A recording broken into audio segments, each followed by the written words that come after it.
Pour la seule et unique fois de votre vie, vous n'étiez pas soulagé qu'on vous enlève une carie, nous non plus. Au revoir princesse, on aurait tellement aimé fêter les 40 ans de Star Wars avec vous.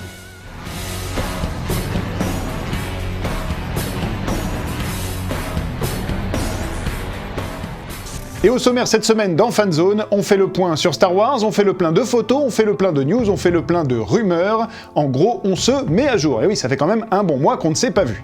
Et la première de ces mises à jour, c'est de vous dire qu'en 2017, Fanzone va changer un petit peu. On va pas se mentir, ça devenait parfois un petit peu compliqué pour nous d'assurer une quotidienne, il y avait parfois du remplissage et surtout, on tombait dans quelque chose d'un petit peu mécanique. Du coup, on a réfléchi, on s'est dit 2017, soyons fous, c'est la fête, on tente des trucs. Et on a décidé donc de vous proposer un double Fanzone chaque semaine. Tous les mercredis, jeudis, ce sera le fanzone que vous connaissez, avec le fond vert, l'habillage, etc., etc. sur les news de la semaine. Et le vendredi, ce sera sur notre page Facebook, un fanzone en live qui vous permet de participer directement à l'émission. Alors après, rassurez-vous, tout ceci est ouvert, évolutif, vivant, mutant même, j'ai envie de dire. En gros, on essaye des trucs ensemble. L'important, c'est d'injecter de la vie dans ce fanzone. Et je vous le rappelle, l'émission live du vendredi, c'est pour vous impliquer plus que jamais dans la fanzone. Alors n'hésitez pas, bien sûr, à le suivre, à commenter, à participer, et ça commence dès ce vendredi à partir de midi.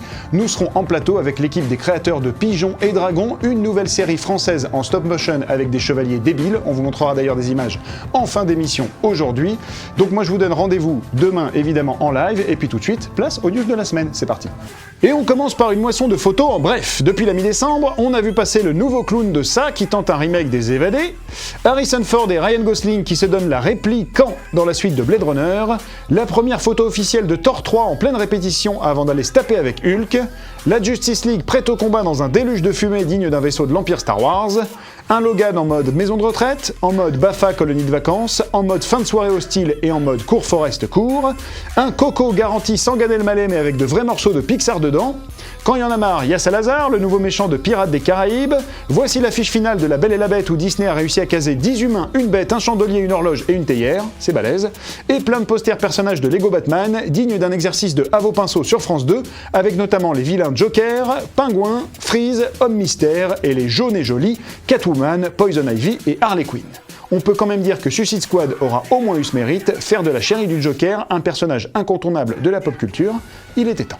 Peu de choses à se mettre sous la dent pendant que la planète geek fêtait la nouvelle année, mais on a retenu qu'il y aura un musée George Lucas à Los Angeles dédié à l'évolution des images animées, que le nouveau bateau de Jack Sparrow s'appellera La Mouette Mourante, je suis fan de ce nom, qu'un acteur du Golden Globe du meilleur film Moonlight, très vanté Rhodes de son petit nom, rejoignait le reboot de Predator, que Stallone travaille bien sur un Expendables 4 qu'il annonce très différent des précédents, en gros ça parlera peinture et philosophie j'imagine, que Sterling K. Brown de American Crime Story et This Is Us va jouer dans Black Panther et Marvel a intérêt à lui donner un rôle à la hauteur de son talent, sinon je m'énerve, que Constantine va prochainement s'animer en 2018 pour la CW, que l'écriture de l'adaptation cinéma du jeu vidéo Uncharted est bouclée, et que la suite de Ant-Man se tournera dès le mois de juin. Formidable tout ça, non ?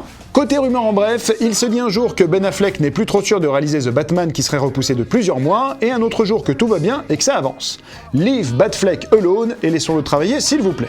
Il se dit aussi que James McAvoy et sa partenaire de Split, Anya Taylor-Joy, seraient de l'aventure Les Nouveaux Mutants, c'est-à-dire la nouvelle saga dérivée de X-Men, et surtout que Deadpool aura peut-être un petit ami dans le deuxième volet de ses aventures actuellement en pleine phase de casting et de pré-production, alors que le premier volet, lui, vient de décrocher une nomination comme meilleur film au PGA, le syndicat des producteurs américains. Et si ce boyfriend de Deadpool n'est pas Andrew Spider-Man Garfield, qui s'est fait emballer sévère aux Golden Globes, ce sera peut-être Wolverine, qui sait. Et oui, Ryan Reynolds ferait actuellement tout pour convaincre Hugh Jackman de ne pas raccrocher les griffes après Logan, pour offrir aux fans le vrai crossover qu'ils attendent entre les deux mutants. Parce que disons-le comme on le pense, X-Men Origins Wolverine n'a jamais existé, comme Indiana Jones 4. Parlons maintenant du gros dossier du moment, Star Wars, une saga intergalactique qui fête ses 40 ans cette année et qui est au centre de l'attention côté tristesse bien sûr, une grosse pensée pour notre Fisher Queen, côté plateau de tournage, mais aussi côté business avec le box-office. Commençons par le box-office et les chiffres de Rogue One, des chiffres assez inégaux finalement, puisque si le film engrange évidemment les billets verts, il devrait se diriger vers les 500 millions de dollars au box-office US, les 5 millions d'entrées en France et le milliard de dollars dans le monde, eh bien c'est quand même 2 fois moins bien que le réveil de la la Force. Peut-être que l'approche spin-off n'a pas manqué de perturber les spectateurs, en tout cas ceux qui vivent moins que nous au quotidien dans l'univers Star Wars, et du coup beaucoup ont cru que c'était la suite des aventures de Rey. Donc c'est très important pour Disney et pour Lucasfilm, pour les prochains spin-offs, mais aussi pour l'épisode 8, de peaufiner la communication pour que chacun puisse s'y retrouver. L'épisode 8 justement, parlons-en. Le titre, gardé secret, est déjà choisi depuis belle lurette selon le réalisateur Rian Johnson, et le film est tourné. Il débutera dans la continuité de l'épisode précédent, une première dans l'histoire de la saga, sera centré sur la relation entre Luke et Rey, verra peut-être Finn mener une mission top secrète pour la rébellion avec l'aide de Poe Dameron, et on y verra notamment Kylo Ren dévoiler une plus grande part d'humanité et un nouveau vaisseau et une nouvelle cape en hommage à grand-papa Dark Vador. Mais la disparition tragique et inattendue de Carrie Fisher pourrait avoir de lourdes conséquences sur la saga, évidemment sur l'épisode 9, mais sans doute aussi sur l'épisode 8. Alors pourquoi ?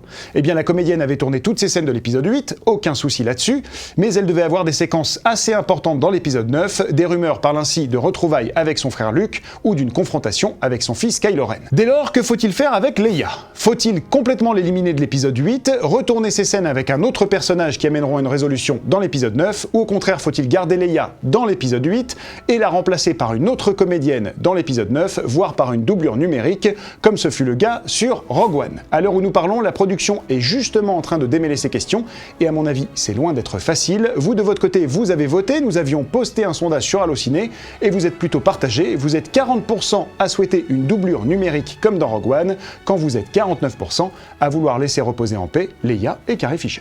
Côté spin-off, vous le savez, le prochain film dérivé de la saga Star Wars sera centré sur la jeunesse de Han Solo, campé par Alden Ehrenreich. Le tournage devrait débuter au mois de février prochain pour une sortie décalée de mai 2018 à décembre 2018, sans doute déjà pour grappiller un petit peu de temps en post-production, mais surtout pour grappiller des dollars, et oui, puisqu'avec le réveil de la Force et Rogue One, il s'avère que la fin d'année semble être la période idéale pour lancer un Star Wars sur les écrans.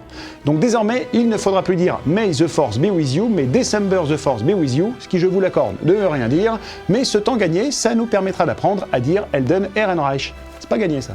Donald Glover, récemment Golden Globisé pour sa série Atlanta, y promet un Lando Calrissian top cool, et nous on exige la cape, que ce soit clair. Woody Harrelson, lui, pourrait camper le mentor de Han Solo, peut-être celui qui lui apprendra à faire le raid de Kessel en 12 parsecs, qui sait. Enfin, Forest Whitaker, qu'on a vu dans Rogue One, pourrait y revenir dans le rôle de Saw Gerrera. Alors nous on adore Woody Harrelson, c'est pas le souci, on adore Forest Whitaker, mais s'il vous plaît les gars, si vous venez dans Star Wars, un tout petit peu de subtilité. Save the rebellion! Save the day! Sacré Forest. Cette semaine au courrier des internautes, eh bien, pas de courrier, et oui, puisque les missions étaient en pause, donc n'hésitez pas à poser vos questions dès maintenant dans les commentaires de cette vidéo, on essaiera d'y répondre demain pendant le Fanzone Live. D'ailleurs, n'hésitez pas à les poser directement pendant le live, ce sera encore mieux. Un live, je vous le promets, qu'on fera tenir en 30 minutes maximum, on a bien retenu vos commentaires là-dessus, et histoire de pas se quitter sans rien, c'est moi qui ai une question pour vous, même une petite devinette. Alden Ehrenreich qui déjeune avec Harrison Ford, qu'est-ce que ça donne ? Ça donne un duo de Solo. C'était mon cadeau de Noël en retard, cette blague de merde.